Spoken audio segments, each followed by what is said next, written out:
All right. Welcome back to Bring the Juice. I'm your host, Frank Dalena. Today on the pod, we got Matt Frazier. First we gonna rock, then we gonna fold, then we let it pop, don't let it go. Before we get too far into it, I got a big announcement. Bring the Juice has officially joined the Mercury Podcast Network. The pod is still going to be the pod you know and love, Bring the Juice. We're going to have that hot shit, everything in between. But Mercury is going to help us produce better content, lock down bigger guests, and I'm pumped to partner up with them. I truly am. They're the Bring the Juice version on the East Coast, West Coast, Best Coast, everything in between. Couldn't be more fired up for it. They're doing some really cool stuff. They got a ton of shows with current and former athletes, both professional and collegiate, and they are partnering with some of the biggest brands in sports. They got a partnership with Clemson, Oklahoma, big name schools, more to come with that, and I'm pumped, guys. So if you haven't heard of them yet, go check them out on social media at College Sports Co. and see what they're all about. Fired up, more to come on that. A lot of big things coming their way. But let's get to the pod. Matt Frazier. Matt, welcome to Bring the Juice, brother. Long time coming. Yeah, thanks for having me, for sure. Matt, let's start off just real quick. Fresno guy, went out and played at the University of Arizona, currently with the Pirates organization. Let's just start with, I know you got the opportunity of getting drafted out of high school, decided to go to the University of Arizona. Is there a threshold or a number? And I know you got baseball in your family, so It's not like it's your first time around the block, but is there a threshold or a number that you said, hey, if we were drafted round 7 out of high school, we're going, versus if we're drafted round 10, we're going to college? Was that ever a scenario? Like, how's that work? Yeah, so when the draft, we started getting a lot of recognition and everything. I was like, okay, getting drafted is a possibility. This is high school. Just out of high school, yeah. So we're like, okay, it's a possibility. So we have options here. It's always good to have options. So it was like Arizona or pro ball. And then where I was, maturity and player wise, I was like, okay, I'm not quite ready for pro ball yet. So I know I could develop a lot better in college and get me to the game I want to be at to be ready to go play pro ball.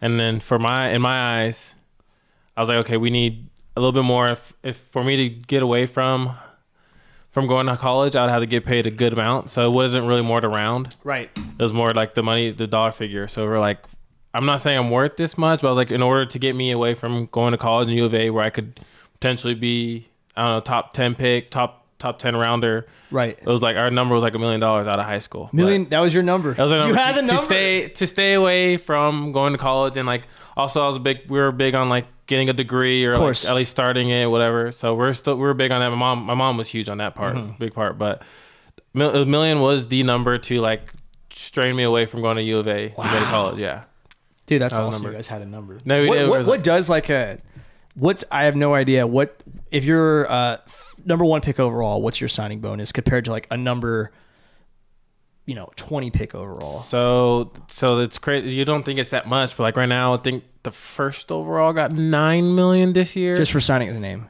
Just for signing his name, signing bonus. That's all it is. Mm-hmm. And then I think 20th round or 20th pick would probably be around $3 million. Oh, so still pretty good. 4 or 5 million. Yeah, but you're still you lose $1 million every pick. Right.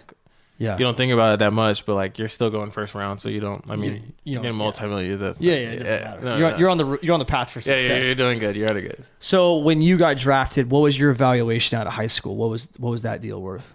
There was no number. They were just hey, we really like you, draft and follow. So right. I guess teams that do draft and follow were so some teams they run out of money to sign guys, so then they'll draft high school guys and be like, hey.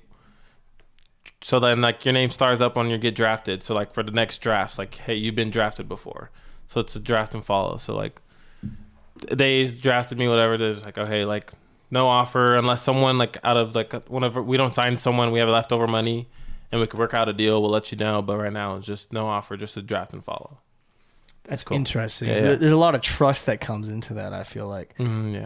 Before we continue to get into that draft process of Major League Baseball, I want to give a quick shout out to our newest sponsors at Coors Light. Coors Light, these silver bullets right now. Look at those mountains. Those Rockies are absolutely blue. Coors Light, I enjoy them on a day after work. A day with the boys, a day watching the dogs, a day in the valley. Shout out to Coors Light. Please drink responsibly. Matt, so the draft process evaluation, and this is speaking from me, knowing that like the NFL Combine, there's a lot of questioning, a lot of testing and things of that nature. What is kind of the evaluation process for Major League Baseball? Is there an equivalence there at all? Not as in depth as the NFL and like Sure. the combine. There's a combine and everybody's like the same age. Where pro ball, baseball, it's all different. You got high school guys where there's no, so to say, like pro day for high school. College a little different, but high school you're just going off of how you did that summer against top competition. So they're just looking at that. Nowadays it's easier because like they have all like the TrackMan and they have a bunch of like data you can get on everything. But like earlier it was just like how you performed it. Like they'd look at your body, how you could perform, like your athleticism. I mean, numbers wise, it'd go by your 60. You'd have your 60 times. If you're a pitcher, how hard you could throw. Batting average. Batting, kind of, sort of, because no one really kept batting average in high school. But like if a scout came out to go watch you for batting practice, they'll see your bat to ball. Like what's your ball doing? Is it dying? Is it back spinning? Is that going off? And then Right. I think a lot of it is like your attitude, how you play. Like if you love the game, because like play 130 games, 120, like you gotta love the game to go Right. out and play every day. So I think a lot of that comes into play too. It's a different type of grind to it, feels like, where, certain sports you get drafted to the pros, you're either on the team, on the practice squad, or active, one of the two. There's nothing in between. There's not all these tiers of, the majors and then AAA, AA, and the lower it goes. But it also makes me think too, since you don't have like a true combine necessarily, and statistics such as batting average don't quite mean as much because it depends on your league too. I mean, we just growing up here in the Valley, it's like, dude, there's certain, I mean, the track and the CMAC are more competitive than the NYL or for sure. whatever Yosemite plays in and stuff like that. Like, there's no shade to those schools because there's hidden gems that come out of every school. But it is one of those things where, okay, I hit 350 this year. What kind of 350 was it? So would you say it's a fair statement for baseball scouts have more work to do than, some other sports then probably? I would say, yeah, it could be a hit or miss because you could just see someone run into a good day. Right. But like, I think if you go and watch a guy enough and you see how they play, we're like, pick up on his tendencies a little bit. And then all of a sudden the Valley, because the tracks, like you talked about the track being that good. Like we play Buchanan, and they have like 9 guys committed to D1. So like if you go and watch them play against I would say that's top competition in high school. So like if you see how they perform right there, you go off of that. idea. If you want to see how they perform off like good talent. So would you say then, and I know we kind of talked about the threshold and like the evaluation you had coming out of high school, would you prefer to be and I'm just thinking in terms of, okay, let's say you play 3-4 years of college ball versus coming out of high school, and maybe that initial signing bonus out of high school, you're in the 10th round, but in college, you play 3-4 years and you get drafted in the 7th round. So your signing bonus is probably similar-ish, but you'll make that money back because you're getting paid to play baseball those years you would be normally just playing in college, right? Not in the minors. You're only making. I know you're not making You're not amount making of money. Yeah, but I mean, technically you are getting paid. You're getting paid. Yeah. But you're saying, so I wonder why don't more kids go that route? Is it to develop in the college atmosphere? So, I mean, there's pros and cons for both, but like I would say I would say the pro from going, I'll do the opposite. From going straight out of high school to pro ball, like you're playing every day. If you need to play games, that's probably the best route. But like if you're playing every day, you're gonna get better. Right. And so like you're getting every better, and then like you develop in 4 years, 18, that's 22. You could be in AA, AAA majors. So Right. then you're in majors at 22. You can sign that. You get 3 years of I think it's 3 years in the big leagues to get a contract, becoming a free agent. So then that's when you get a big contract, and then you're only 25 when you sign that contract of like the big league, major league contract. Whereas if I come out of college, I'm coming out at 21. Right. And then I'm probably going to take me 4 years, the average probably out of college. So I'm 25. Then I need 3 years out of free agency. So that's 28. Then I'll get the contract at 28. Right. I'm not saying you can't get a like Aaron Judge just did it. So like you could do either or. But like I would say you could get that bigger contract younger when you're out of high school. Right. But then also, if you go to college, you like shaping up your skills a lot more. Like you harness them in more. You mature a little bit. You understand the game because you play 55 games a year. So like every little detail is really minute, and like you're more. I think you learn a lot how to win more in college. I could see that. Because like pro ball, you're worried about getting to the big leagues. Right. Whereas in college, you're do or die. You just want to win. Just want to win. Every guy on that team is there to win. I think it's good too. Athletes are competitors, and I could very much see that. I'm trying to picture it right now. Where like, if I'm in the minors at that young of an age, all I'm trying to do is personally get better to get called up. You want to get to the big leagues. Big leagues versus at that age. You got to remember, and even college. I bring this up on Ring all the time. Like college kids, you're 18 to 22. Like you're a grown ass man. Technically, you could have gone to war. You could have done all these things. Yeah. But at the end of the day, like you're a kid, and I could see how you could personally develop. Both as a player, you probably get a little bit more attention from your coaching staff in college, and then as well as, like you said, just I think the competitive drive to win, because it is more realistic to win a conference championship when you're in college, and ultimately get yourself to the College World Series, right? And I think winning, a Pac-12 championship at U of A is more valuable than a single A, double A. Conference champion, is that technically a league championship? It'd be like a league, league championship. It'd be league. You league championship. But I mean, you've been in both scenarios. Would you rather win a Pac-12 championship and go to the World Series, or win a double A league championship? Definitely Pac-12 and then go to Omaha. That's what I'm saying. I mean, that's like every kid. It's their dream. It's Omaha. Like you ask kid what they want to do in baseball, it's like Omaha or be a big leaguer.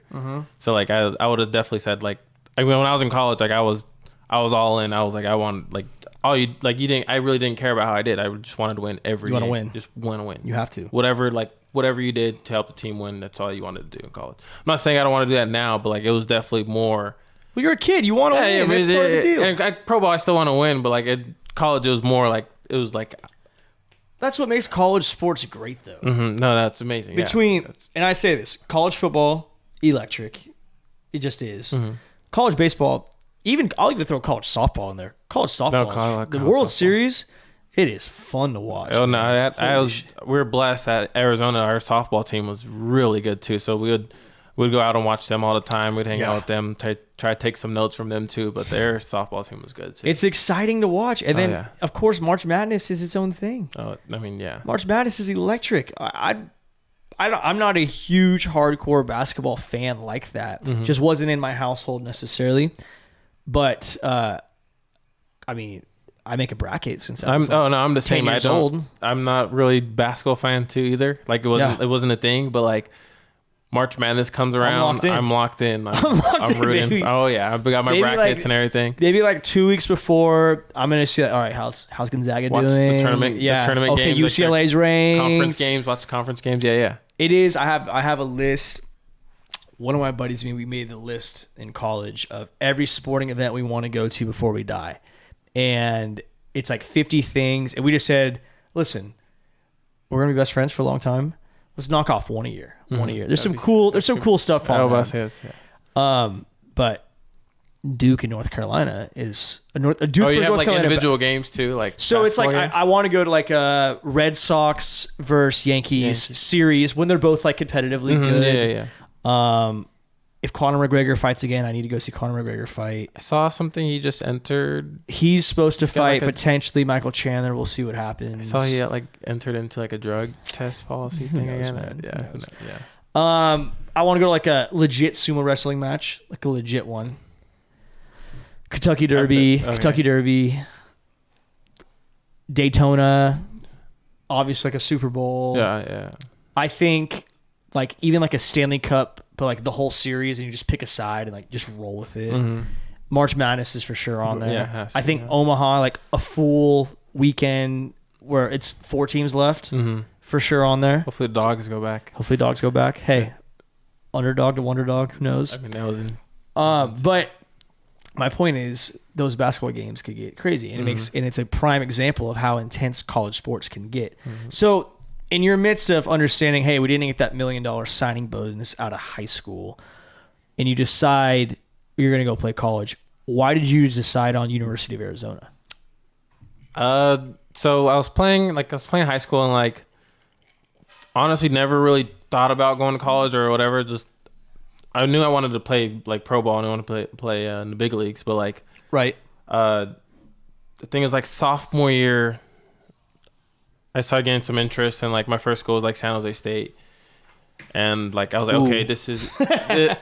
So the funny, I don't like whenever my dad would tell me something, somehow like my brain wants me to do the opposite. So he's like, hey, like keep the doors open, but we're not gonna go San Jose State. I was like, well, what if I want to? Right. But like it was like the first. I just remember that was the first team that like or first college that offered me or like showed me interest. And I was like, okay, this could be a thing, whatever. And then after that, he's like, okay, like let's choose schools which you want to go to. Like let's start making a plan. And I always said like I want to play Pac-12, but I wanted to stay in California. So I wanted like to be either UCLA, USC, Stanford. Right. Ideally, I would think I would UCLA, and then no interest for any of the Pac-12 teams at all. And then like UC Santa Barbara came in the mix, San Diego State, Fresno State, all was like coming in, and I'm like, all right, what are we gonna do? And then it was last minute. Arizona came in. It was around the end of the summer. Like your big year in baseball in high school is like that junior year, like Right. after your junior year going into your senior year, and it was like late, and it was like around area code time, whatever, and like the Arizona just got new coaches. There's like 3 new coaches, and like I met with them, 2 of them individually, and I was like, okay, they came in late. Like I committed without even going to the school. You just said It was a Pac-1. It was Pac-12. So I was like, all right, I know the facility's going to be up to par. I know they're going to be good. And then I was sold on the coaches. I did my research on you, but you guys had some swaggy uniforms too, which I'm not saying that means everything, but it definitely helps. Yeah. No, yeah. I mean, it was. I like Nike a lot, and it was Nike, so that worked out perfectly. But Yeah. I mean, it was almost like a perfect fit. It was like Nike, Right. Pac-12. I got to play in California. I wanted to play in California. It's an I wanted easy to stay flight. in California. It's an easy But flight. it's an easy flight. It wasn't like I'll cross the country, so like Yeah. I was like, this is perfect. Right. And your experience there was awesome. Loved it. Loved the coaches. Coaches were everybody's like, oh, coaches changed, whatever. Coach is still the same after my recruiting Wow. trips. Are they still The guys there? I met. No, he's actually my head coach is at LSU, who just won the Natty Champ. Wow. Yeah, Good for so him. no, yeah, he was so like he was at Arizona for 3-4 years, maybe 4 years, I'd say 4, and then Yeah. got the job at LSU, and then won it second year there. So Good for no, him. he's legit. You guys still in contact at all ever? Yeah, Jay Johnson's name. Okay. No, yeah, we're still in contact. Yeah, That's awesome. no, he's a good guy, good coach, great coach. Before we dive too much into that, got to give a quick shout out to our friends at Prize Picks. With Prize Picks reboot policy, your entries stay in play even if one of your players gets injured for NFL games and college football games top 25 matchups. If you have a player who exits the game in the first half and does not return in the second, that player is rebooted. Prize Picks is the only daily fantasy sports platform with injury insurance. Go to prizepicks.com/juice and use code JUICE for a first deposit match up to $100. And Matt, I know we were chopping it up before the pod a little bit, talking about Prize Picks. We enjoy dabbling here and there. I'll tell you what, this weekend, I don't know how up to date this will be, but I got a few, I think, I wouldn't call them mortal locks, but a few hunches I got going on here. What do you got? For me? Jamar Chase is hot, in my opinion. He's more or less of 0.5 scoring a touchdown at any time. I'm taking the more. I think Jamar Chase is going to score this weekend against the Seattle Seahawks.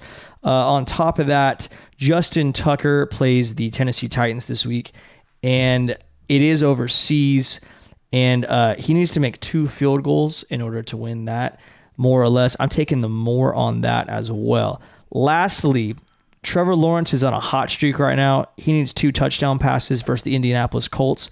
I'm loving that.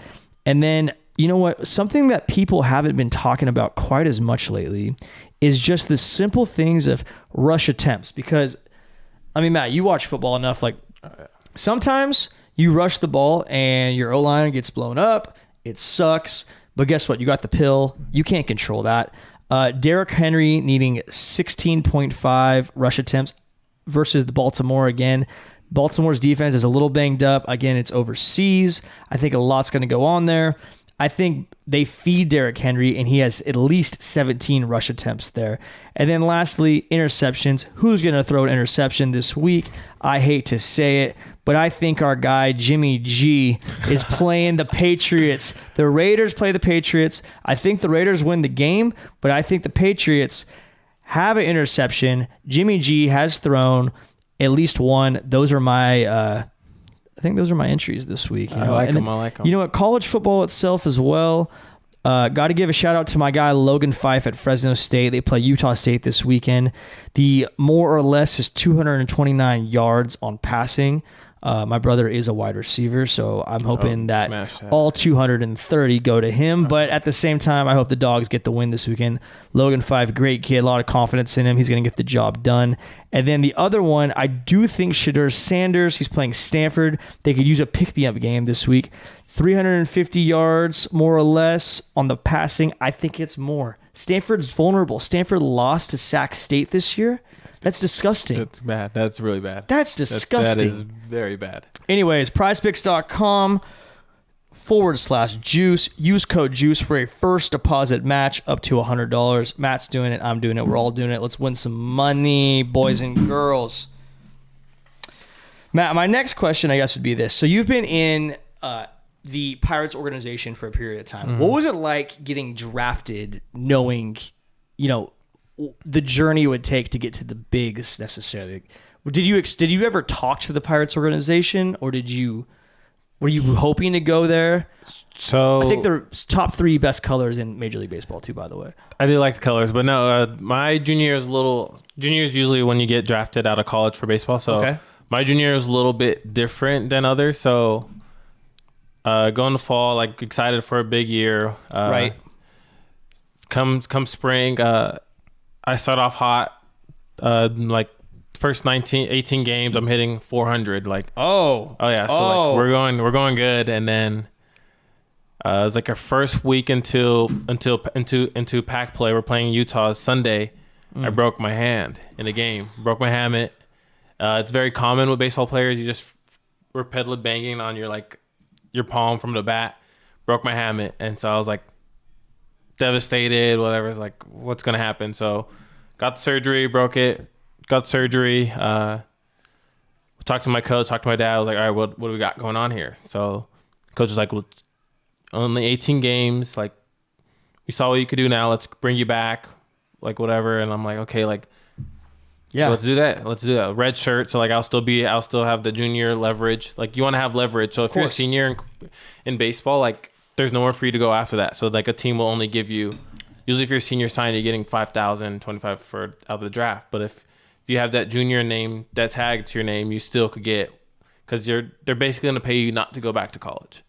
So like having that, being a red shirt, I'd be a red shirt junior. So like having that, I would still be able to make a good amount of money out the draft. Right, so it's leverage. So it's leverage. So I had leverage. So I was like, okay, like let's rock with this. And then so didn't really think about going to pro, whatever. And then like some teams started like picking up like interest, like, hey, like what's your number, whatever. It's like, oh, like we definitely were going to come back to college, but like I said earlier, like, I want to keep our options open. Of course. My coach, and then like I heard stuff like, oh, like we heard you want to go back to college. Like, I do, but like I would love to go play. My end of the day, I want to be a big leaguer. Of course. So we go and hire an agent to talk to these scouts. Like, hey, like we want to go play pro ball, like, so, like, whatever. So then we told our agent the number we wanted, and it was like the last day. So, like, I guess what we did, we had the scouts kind of tell us where we were gonna fall or whatever. So like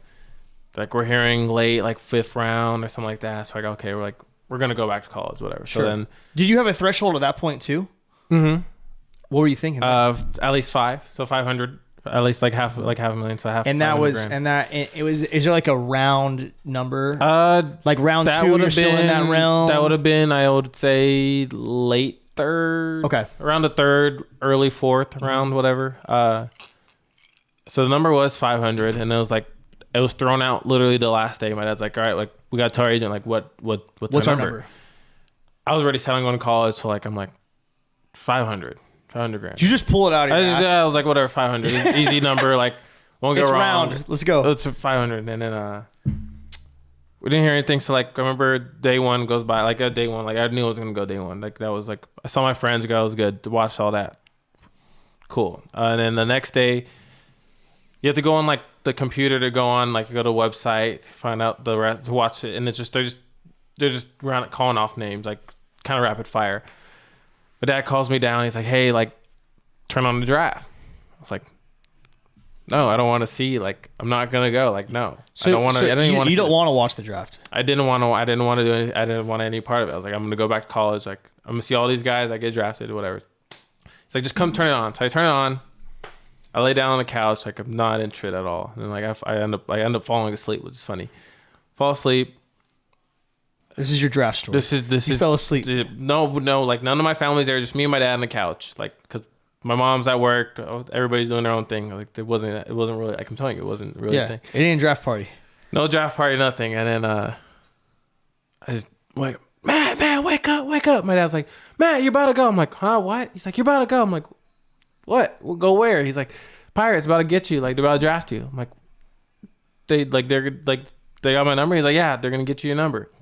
I mean, you could see my signing was online. So like 525, like they're gonna get your number. They got I was like, yeah, that's it. So yep. like, wake up, and sure enough, like, Matt Frazier drafted 3rd round, 95th overall. So I was like, no way. It's like, wow. Felt bad because like, my mom's not there. Like, my mom's like been with me the whole. So like, call my mom, was like, hey, call off work. Like, she was a teacher too, so she like was able, thank God, to get a substitute teacher in there after, like, right after, as soon as she can. So like, she rushed home and then got everybody home, like, celebrated. I think we had like the next day is when we had like our friend, like, a little party, like. Wow. But no, yeah, it was very surreal. Wow. Asleep. You were planning to go back to U of A. Yeah. You're taking a nap damn near, and all of a sudden, boom, I'm a Pirate. My coach, the one thing is, like, my coach at Arizona, Jay, he wasn't too happy about it. Right. But then the next year was COVID. So I think I made the best decision for sure. Dude. So, I mean, even if I went back, COVID would have happened. Like, it would have been. Because I would have been done. So I don't even know. So my senior year playing football was 2019. So I finished in December 1st, 2019 was my last year. Okay. My brother Mac, his first year was 2020. So when I left, he came right in. Came in to Dalena, yeah. And all that happened in like that 4 months in between, to where my brother Mac, like, he had no summer workouts, no fall camp, none of that crap. And I just remember there was dudes who were a year below me that played their 5th year, and they're like, dude, I don't even have like a football. Like, they only played like 6 games that year, and they practiced like 14 times before they played their first game of the year. Which for football, that's like insane. I don't know how that might be in baseball terms, because I feel like baseball, it's like, you know your position, see ball, hit ball. Like, it is kind of, it's like, from an offense perspective, it's like, we gotta get timing down, we gotta know our signals, we gotta know these plays, schemes, who fits where, blah blah blah, all this bullshit. And it was crazy. But you know, there's guys, and the reason I remember it so well is because my senior year, I already had journeys like, I'm gonna go try to be on Team USA as a bobsledder. Like, I already knew what I was trying to do. All my roommates, all my buddies, they were like, hey, some of them got invited to the NFL Combine. Others like, I'm going to ball out at Pro Day. Because if you're not invited to the NFL Combine, you still get Pro Day, right? Yeah. We had no Pro Day. and there was the draft. And there's dudes, I'm not kidding, who like were on that team that literally just didn't get a call because they just didn't. Mm-hmm. They never had a shot. They didn't have mini camps. Damn. There was nothing. Mm-hmm. And I don't know, man. I mean, like, there's some dudes that were good enough statistically, effort, mindset, you know, what the attributes it takes to be a pro. Yeah. Mm-hmm. They just never really got a chance to like prove it. Coming from a school like Fresno State, like, that's what you need. They don't really. You kind of need that. Mm-hmm. You need that day to prove yourself. Versus you come to a school like Alabama, where you know you just ask Nick Saban, and Nick Saban's going to tell you straight up, right? Mm-hmm. So that was just crazy because I think there's a lot of athletes in that realm, and this is just Fresno State. Like, I'm sure around the country, if I went on a tour to freaking SMU or Memphis or UCF, whatever, there's guys who fell in this little threshold of like, yo, so-and-so was good enough to play in the league. He just literally didn't get a call because of this craziness in the world at the time, right? Mm-hmm. So shit, the fact you got out is absolutely So like it was always in the back of my mind. I was like, what if I did go back? But COVID, so like it made it a little bit more easier on my mind. I was like, okay, I did the right decision for sure. That's crazy shit. But yeah. Mm-hmm. Before we continue, quick word from our friends at American Pistachio Growers. If you want to perform like the pros, eat your pistachios. Eat those nuts, kids. Matt, you like pistachios? I do like pistachios. Great source of protein, help with anti-inflammatory. Do you think eating pistachios has helped you been a Major League Baseball player? For 100%. Yeah. Mm-hmm. Eat your pistachios, kids.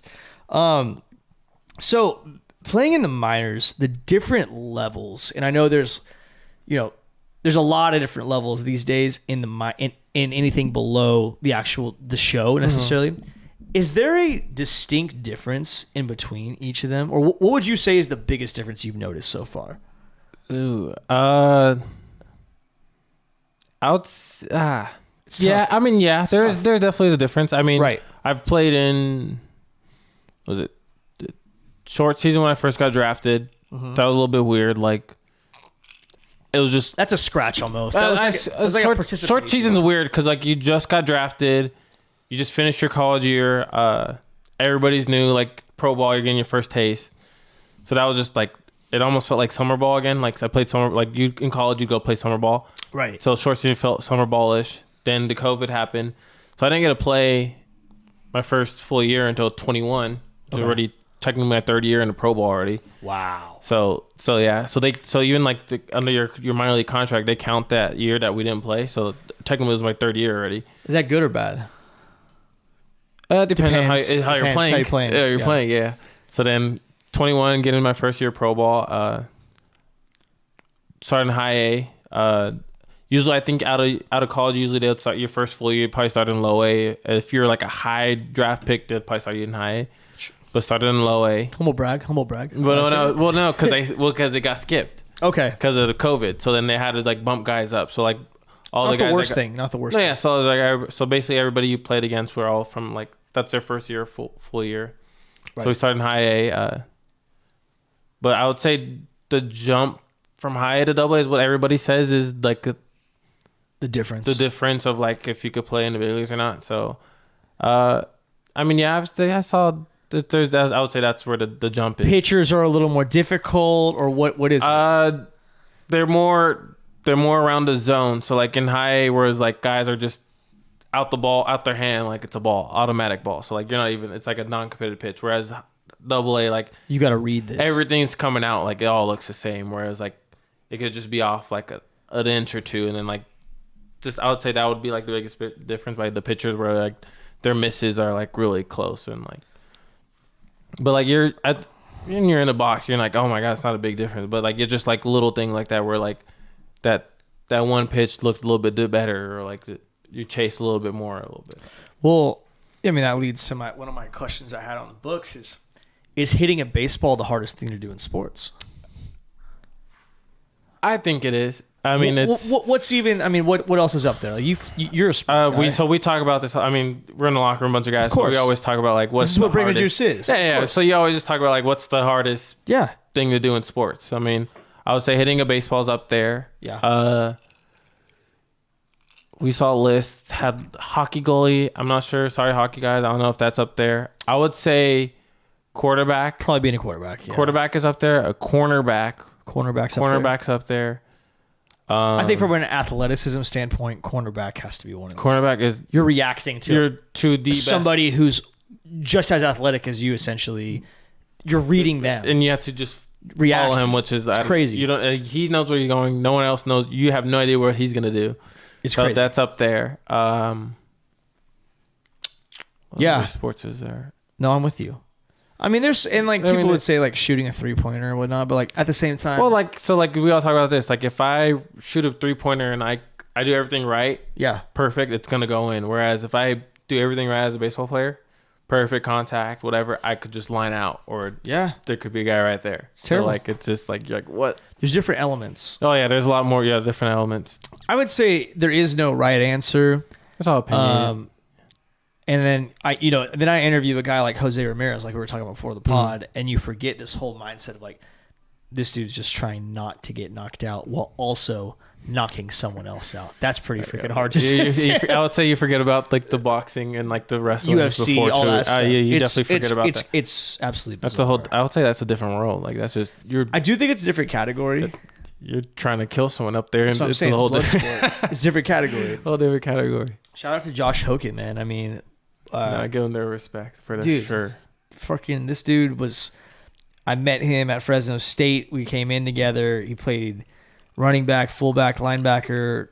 Dude's a crazy athlete. And after college was Kyle Juszczyk's backup the last 3 years as a fullback for the 49ers.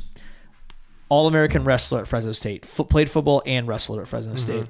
Found out, he kind of just hit this thing where he's like, and he said it on Bring the Juice, like literally in your chair being like, dude, my goal, like, yeah, football's cool. I'm going to ride this pony as long as I can. But I want to be the baddest motherfucker on the planet. And I want to be the UFC heavyweight champion of the world. Because that is the baddest man in the world. To get the title of baddest man, you're heavyweight in UFC. You're in the UFC, yeah. Sure. And so he's just like, I know that's not going to happen overnight. But like without even fighting amateur, any of that bullshit, like, retired from the NFL. Didn't even retire. Just pretty much was like, I'm gonna go wrestle and I'm gonna go fight. Signs with Bellator in like 2 weeks. Had his debut a week ago. Won in the third round in his debut. No, he's doing it. Bellator. Fat ass, Bring the Juice logo right on his balls. It was so lit. I loved it. We watched it here. Dude, watching somebody you like truly know and have like, I mean, I got love for him, bro. You grind with dudes, you play with dudes long enough, you have love for them.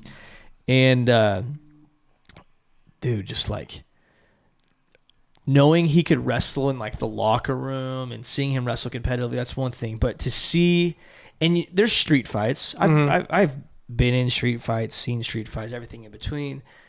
But to see like your boy with like the gloves on and the octagon and be like, yo, go kill that man is crazy.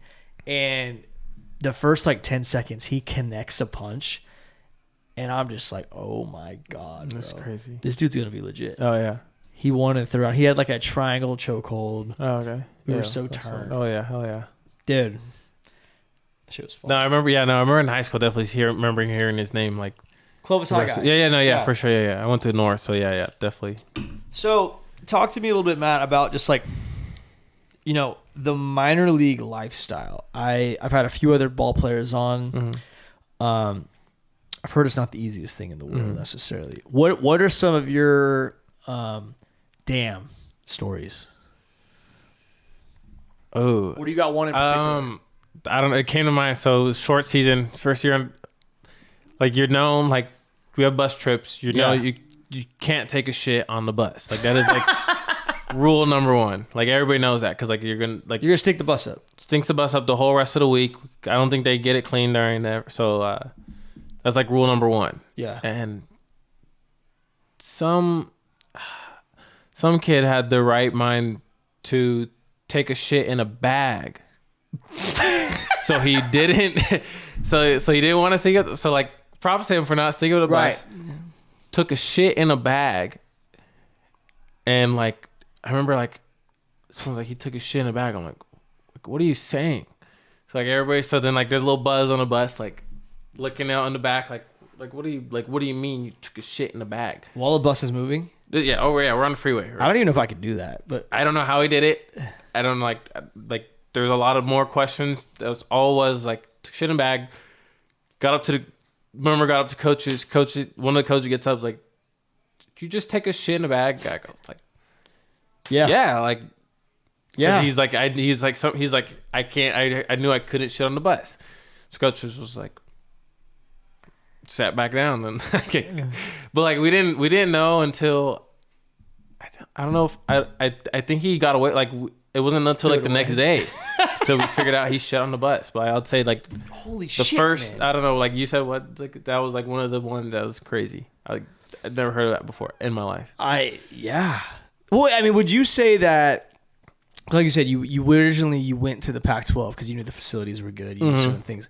Would you say that's your Pac-12 experience as far as like travel and accommodations wise was better in college than it has been? Yeah, for sure. I mean, in college, our only bus ride we took was from Tucson, Arizona, which is was an hour and a half, two on a bus. Well, yeah, which you should. I mean, 100%. No, I'm not saying no, 100%. Like that was our longest. We drive to when we play San Jose State. We drive. It's 2.5 hours, bro. Yeah. So then, like, get over it.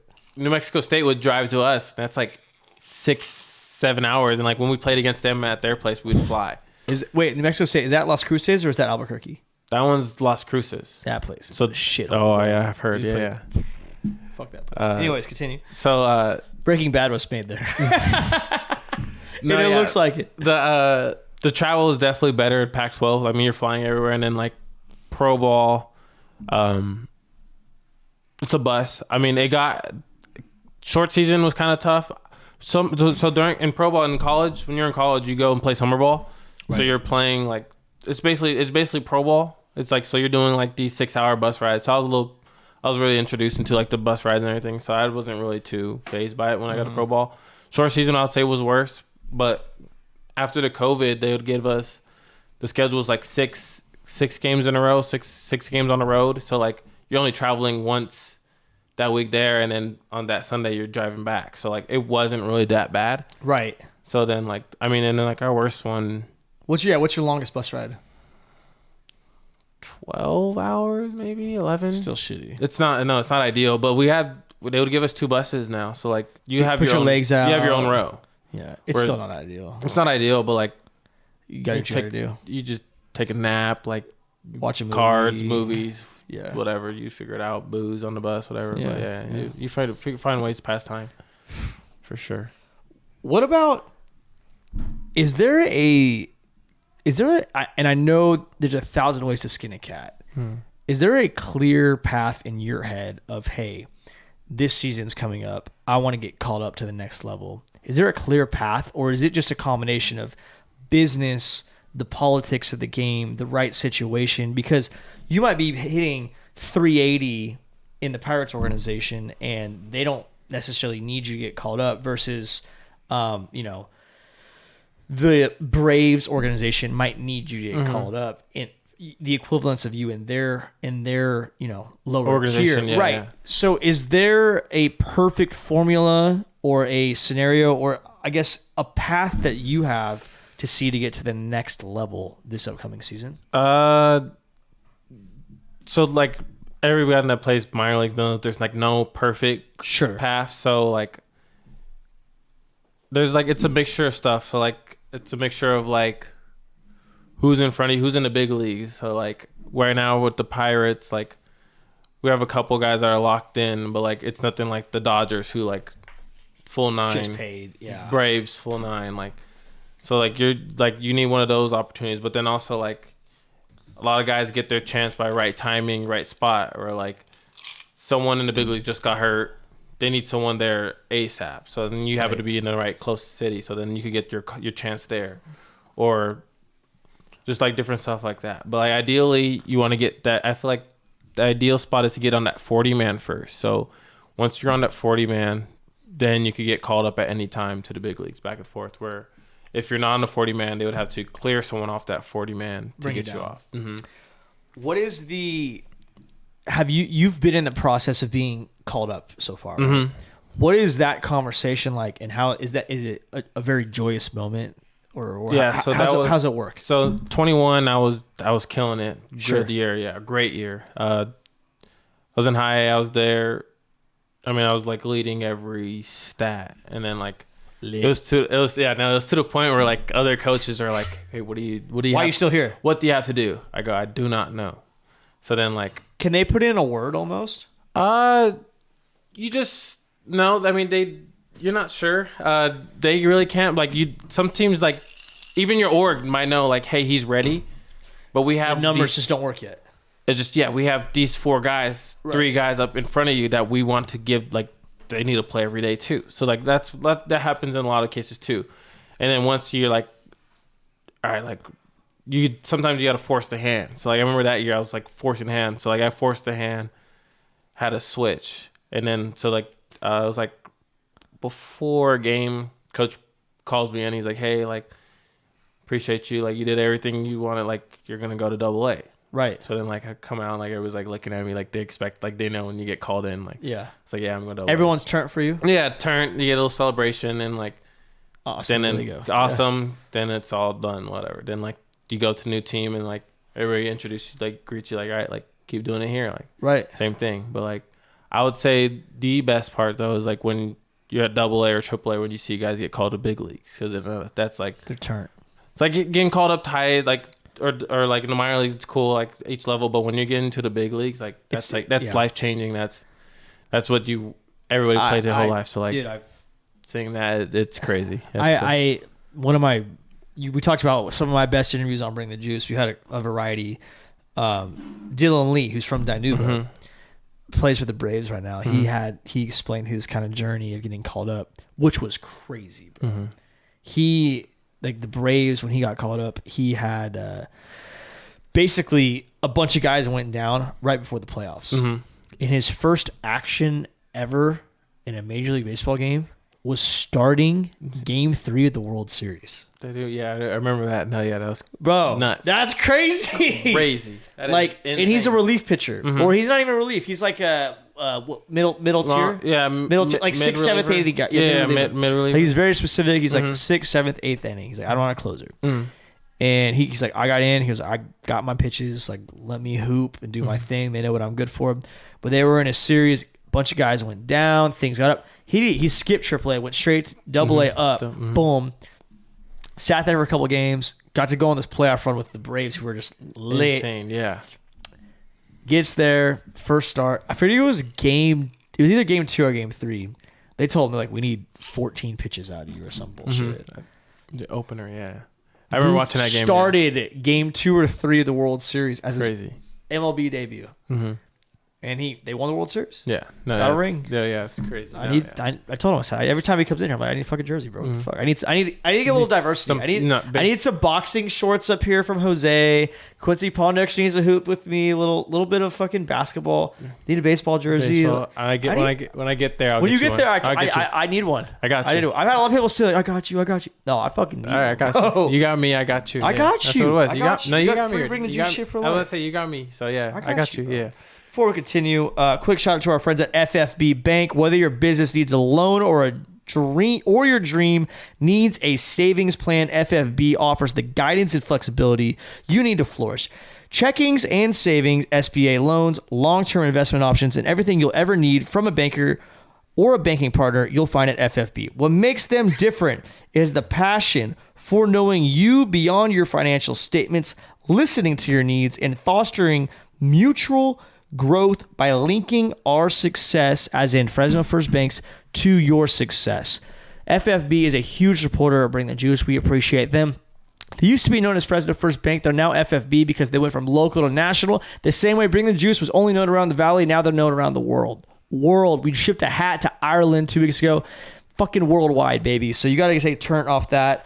Shout out to FFB Bank. That was a great ad read. Ireland. Someone just bought a hat from Ireland? Oh, shit. That's strong ass. That's some Henny right there. And Coors Light. But, dude, I don't know if someone trolled me or what, but I had to pay like $17 for shipping to Ireland. Actually, the Diamond hat to Bring the Juice. It's our best seller right now. Maybe it's like a hardcore Ireland soccer fan. We got the green in there.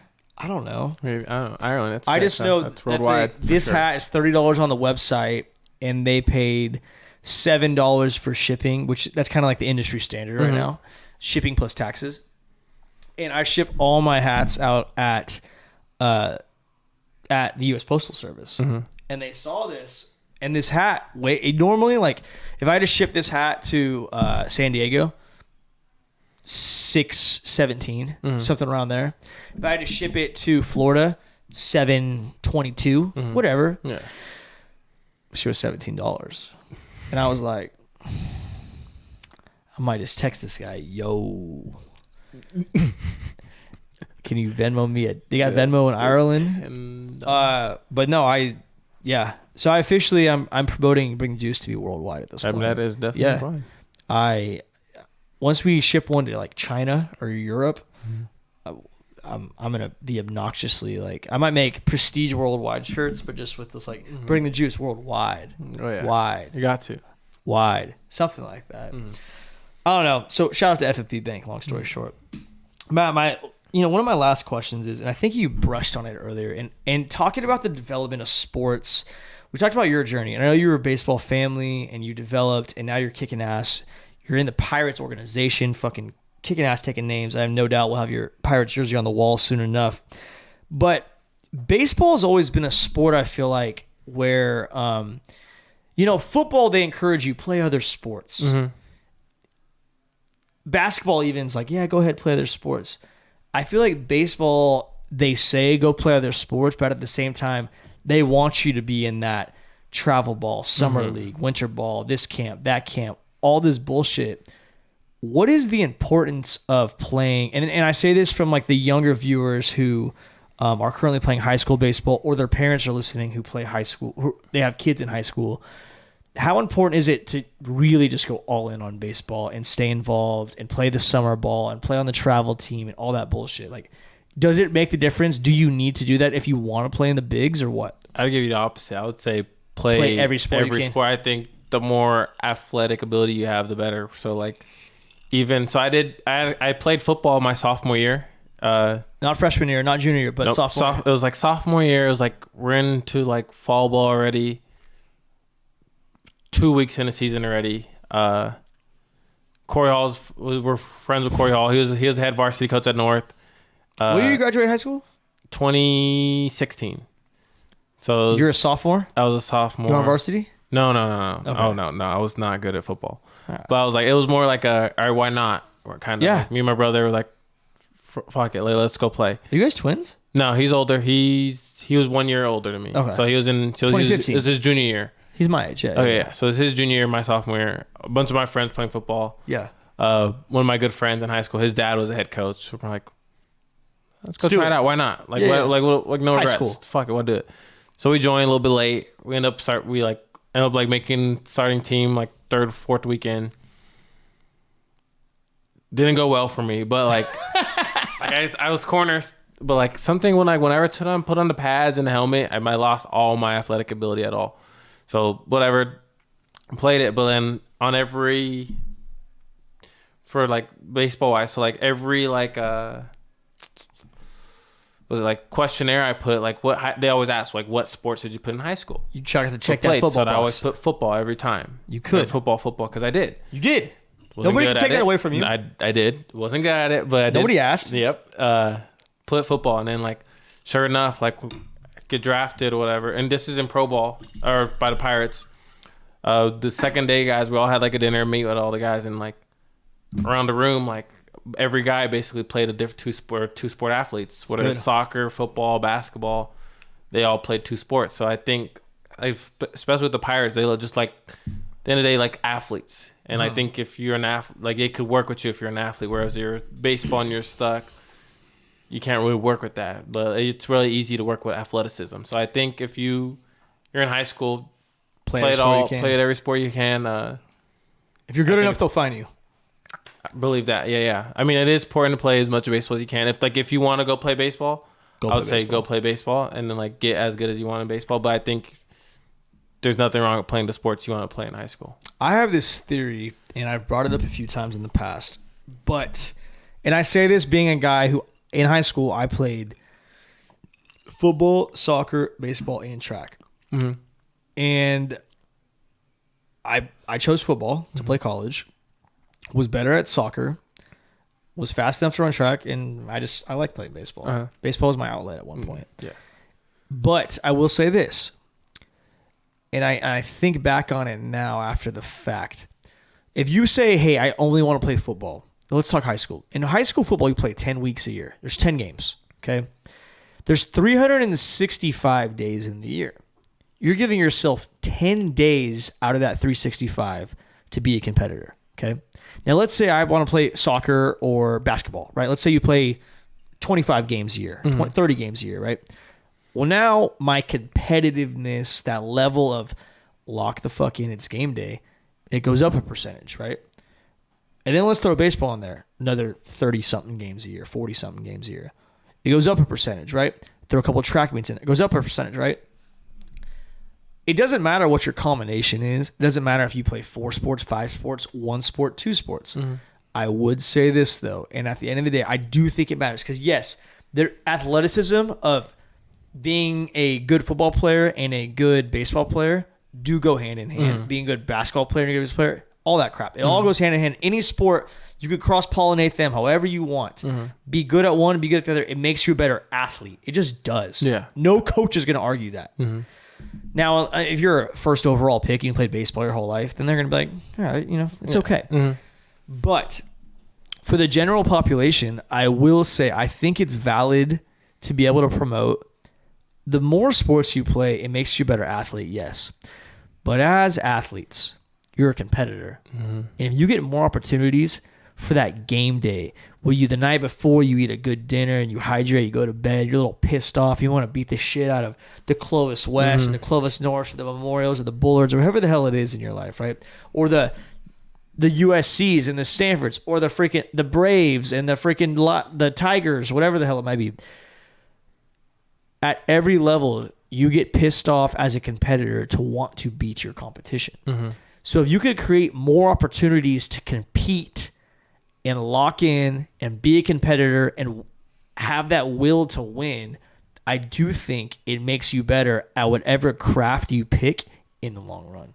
Is that a crazy take? No, I don't think so. No. I don't think so either. You have a point definitely for sure. I don't know. I feel like the more opportunities you get to compete, every at bat you get 2, 3, 4, 5 at bats a game, maybe, right?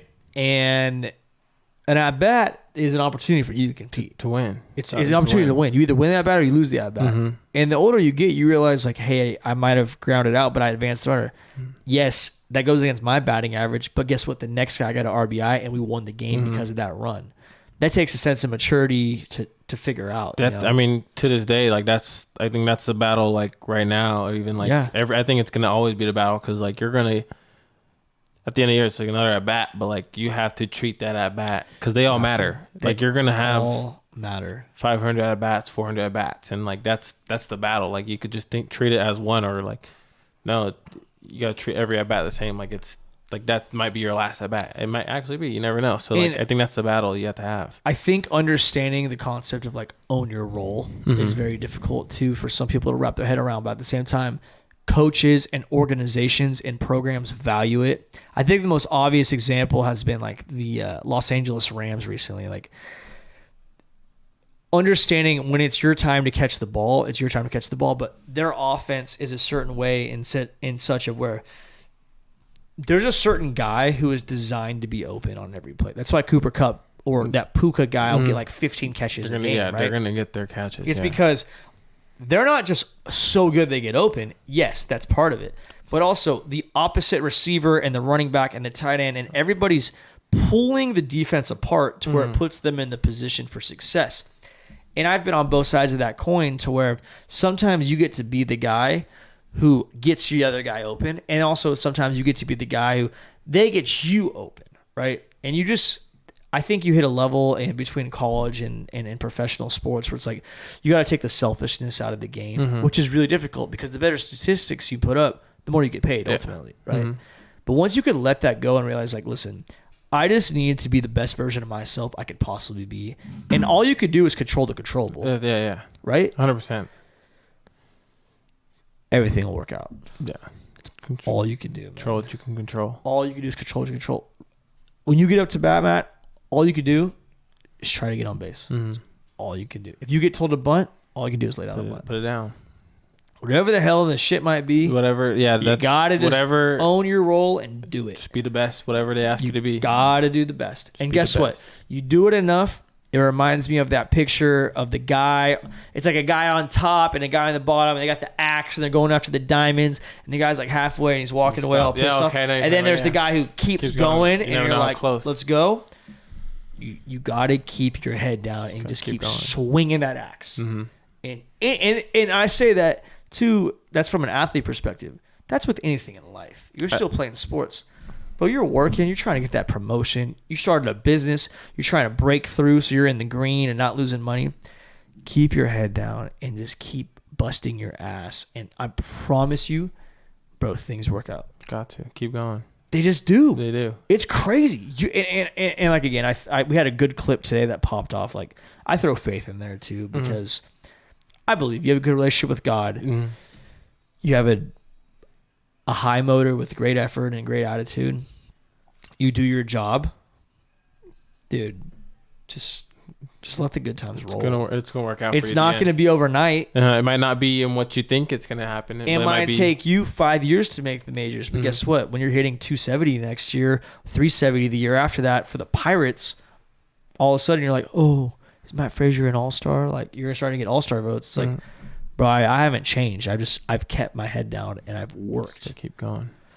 Matt, before I wrap it up today, anything you want to say to bring to your station? It's been an absolutely electric episode. No, just pleasure to be on here. Finally get on here. It's been a long time coming for sure. Long time coming. Yeah, but definitely excited to be on here. Shout out to the boy, Matt. Appreciate you guys. Tap into Matt. We're gonna tag him on all our socials. Watch him play this year. Where do you guys do? Where do you guys do spring training at? Bradenton, Florida. We'll be in Florida. I might have to check that out. Yeah, they got good golf out there. They got good. Great golf. I'm a golfer now. I'm starting to golf too. I'm getting into it. I got a putting green now in my house. I got to get into golf a little bit. My wife's kind of invested. We might come out there, check Matt out on all the socials. Like I said, he's on the Pirates organization, going to the big soon. We're going to have one of his jerseys. I'm going to take my jersey off and have Matt's jersey on. Can't wait. These Coors Lights are flowing like the Mississippi River. Absolutely love them. Shout out to all our sponsors. Use code JUICE for prize picks, everything in between. Get your piss hot, fire me up. We'll see you next week. Don't forget, bring the juice, baby.